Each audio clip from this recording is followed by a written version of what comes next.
అలాగే ఈ game changer సంబంధించి సునీల్ క్యారెక్టర్ కూడా ఉంది. ఒక బంట్రోత్ క్యారెక్టర్ లాగా కనబడుతుంది. స్కూటర్ మీద సైడ్ గా కూర్చొని వస్తాడు. నా పేరు నేను సైడ్, నా లుక్ సైడ్ ఏదో సంథింగ్ డైలాగ్ అనిపించింది. అంటే ఫుల్ ఎంటర్టైన్మెంట్ లోకి దిగినట్టున్నాడు మళ్ళీ ఈసారి. సో కలెక్టర్ తో పాటు ఉండే క్యారెక్టర్ ఏమనిపిస్తుంది, చాలా బాగా అనిపించింది నాకు అది.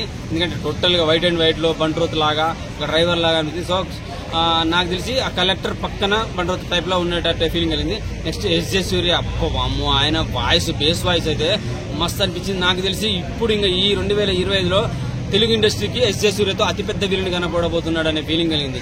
అంత స్ట్రాంగ్ గా మాట్లాడుతున్నాడు, ఎప్పుడురా వీడు ఏంద్రా అనే టైప్ లో మస్తు బేస్ వాయిస్ వచ్చింది. ఆ టైంలో వచ్చిన బీజిఎం అయితే దద్దరిల్లిపోయింది. ఇంకా శ్రీకాంత్ గారి క్యారెక్టర్ కానీ, అలాగే మన రాజీవ్ ఖాన్ కాలా కూడా ఉన్నాడు ఆయన.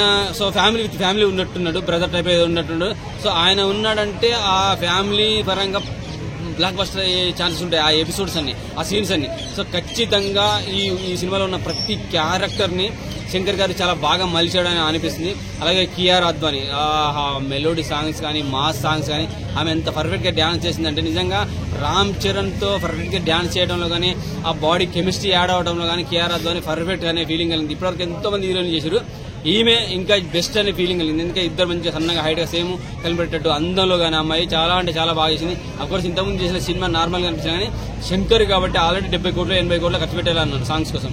సో ఆ సాంగ్స్ లో ఎంత రొమాంటిక్ గా ఉంటాయో, ఎంత మెలోడీ ఉంటాయో, ఎంత మాస్ ఉంటుందో ఖచ్చితంగా ఈ సినిమాతో మనకు తెలిసే అవకాశం ఉన్నది. అలాగే దిల్ రాజు గారి మీద నమ్మకం ఒకటి. దిల్ రాజు నిజంగా ఆయన ప్రొడ్యూస్ చేస్తున్నాడంటే ఒక సినిమాని అది 1 కోటి 10 కోట్లు 100 కోట్లు కాదు లెక్క చేయడు. ఏం మాత్రం సీన్స్ నచ్చకపోయినా ఆ ఎపిసోడ్ మొత్తం డిలీట్ చేసి పడేసి మళ్ళీ రీషూట్ చేస్తాడు. శంకర్ గారి మీద భారతీయ 1-2 పోయింది కదా, శంకర్ గారు ఈ సినిమాని సక్సెస్ చేయగలడా అంటున్నారు. అరే శంకర్ని పక్క పెట్టండి, దిల్ రాజు ఉన్నాడు, రామ్ చరణ్ ఉన్నాడు, అలాగే ఎస్జే సూర్య మంచి విలన్ ఉన్నాడు, మంచి కమెడియన్ సునీల్ ఉన్నాడు. సో పర్ఫెక్ట్ మూవీ అయితే గేమ్ చేంజర్ సినిమాతో రాబోతుంది. ప్రతి క్యారెక్టర్ చాలా బాగా అనిపించింది గేమ్ చేంజర్ లో. సంక్రాంతికి అంటే పొంగల్కి ఒకవేళ పుష్పరాజు కనుక పొంగల్కు దంగల్ రికార్డులు బ్రేక్ చెయ్యలేకపోతే పొంగల్కి దంగల్ రికార్డు బ్రేక్ చేసేది గేమ్ చేంజర్. ఎందుకంటే పాన్ వరల్డ్ లెవెల్లో రిలీజ్ అవుతుంది, మన పాన్ ఇండియా భాషలో రిలీజ్ అవుతుంది కాబట్టి ఖచ్చితంగా 100% 2000 కోట్లను టచ్ చేస్తాడు. బాహుబలి రికార్డు ఆల్రెడీ బ్రేక్ అయిపోయింది, ఆ రికార్డు బ్రేక్ చేసింది పుష్పరాజు కాబట్టి పుష్పరాజు రికార్డు కూడా బ్రేక్ చేయాలని కోరుకున్నా, చేస్తాననే నమ్మకం కూడా నాకు ఉంది. ఎందుకంటే because of Dil Raju.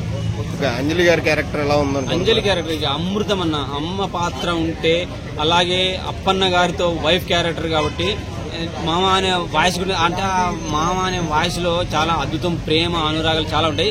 Anjali character చెప్తున్నా మన సొంత అమ్మ ఉంటే ఎలా ఉంటుంది అనే ఫీలింగ్ అడితే నాకు తెలిసి అంజలి క్యారెక్టర్ చూసిన తర్వాత ఏడుస్తాం కావచ్చు థియేటర్ లో. ఎందుకంటే మన తెలుగు అమ్మాయి తెలుగు సినిమాలో చేస్తుంది కాబట్టి అద్భుతంగా, అది కూడా రామ్ చరణ్ తో సీనియర్ నటిగా ఒక సీనియర్ పాత్ర, ఒక తల్లి పాత్ర చేయబోతుంది కాబట్టి అంజలి గారి క్యారెక్టర్ సినిమాకు చాలా హైప్ అయ్యే ఛాన్స్ ఉంటుంది. నాకు తెలిసి టర్నింగ్ పాయింట్ అయ్యే అవకాశం ఉంటుంది అంజలి గారి క్యారెక్టర్ తో. సో సీనియర్ రామ్ చరణ్ తో చెబుతుంది, ఒక తండ్రి క్యారెక్టర్ తో చెబుతుంది కాబట్టి తల్లి తండ్రి పాత్ర ఇద్దరు పిల్లలతో చూపిస్తున్నారు కాబట్టి మంచి ప్రేమ అనురాగాలు, డ్రామా, మంచి ఎమోషన్ కూడా ఉండొచ్చు. నిజంగా అంజలికి నాకు తెలిసి లైఫ్ లో 2025లో ఒక మంచి క్యారెక్టర్ ఈ సినిమాలో పడబోతుందనే ఫీలింగ్ అయితే ఖచ్చితంగా కలుగుతుంది. అంజలి పాత్ర ఈ సినిమాకి ఆయువు పట్టు అయ్యే అవకాశం ఉంది, టర్నింగ్ పాయింట్ అయ్యే అవకాశం ఉంది అంజలి పాత్రతో. సో గేమ్ చేంజర్ ఆమెకు దొరకడం అనేది అదృష్టం అనమాట. శంకర్ గారి డైరెక్షన్ లో అది కూడా దిల్ రాజు గారు ఈ సినిమా ప్రొడ్యూసర్లో. సో మెగా ఫ్యామిలీలో ఎంటర్ అయింది ఆమె. ఇక తగ్గేది ఆల్రెడీ మన పవన్ తోటి చేసింది కాబట్టి సో కంటిన్యూగా మెగా సినిమాల్లో అవకాశం ఉంటుంది ఆమెకి. ఇక సీనియర్ నటుల సరసన జరిగితే ఒక గొప్ప నటిగా అంజలి పాత్ర నిలిచిపోయే అవకాశం ఉంది గేమ్ చేంజర్ సినిమాలో.